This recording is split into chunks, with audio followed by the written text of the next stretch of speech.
Vashingtonda bo'lib o'tgan Markaziy Osiyo va Amerika Qo'shma Shtatlari yetakchilarining C5+1 formatidagi sammiti mintaqa davlatlari bilan Amerika Qo'shma Shtatlari o'rtasidagi strategik muloqotning yangi bosqichini boshlab berdi. Sammitda prezidentimiz har doimgidek faol, pragmatik siyosat yurg'izib, mintaqaviy hamkorlikni chuqurlashtirish, iqtisodiy va ekologik barqarorlikni ta'minlash masalalarida bir qator muhim tashabbuslarni ilgari surdilar.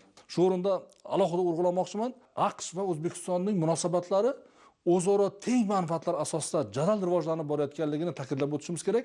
Mana birgina misol, so'nggi 8 yil ichida AQSh bilan tovar ayirboshlash 4 barobarga oshgan. Bugun bizda AQShning 300 dan ortiq kompaniyalari muvaffaqiyatli faoliyat yuritmoqda.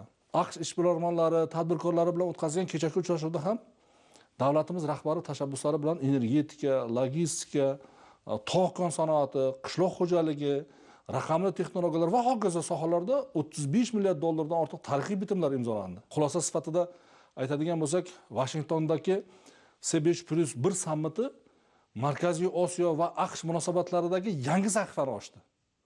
Prezidentimizning tashabbuslari mintaqada barqaror rivojlanish, ekologiya va suv xavfsizligi hamda zamonaviy qishloq xo'jaligini rivojlantirishga qaratilgan bo'lib, O'zbekistonning xalqaro darajadagi nufuzini yanada oshirdi.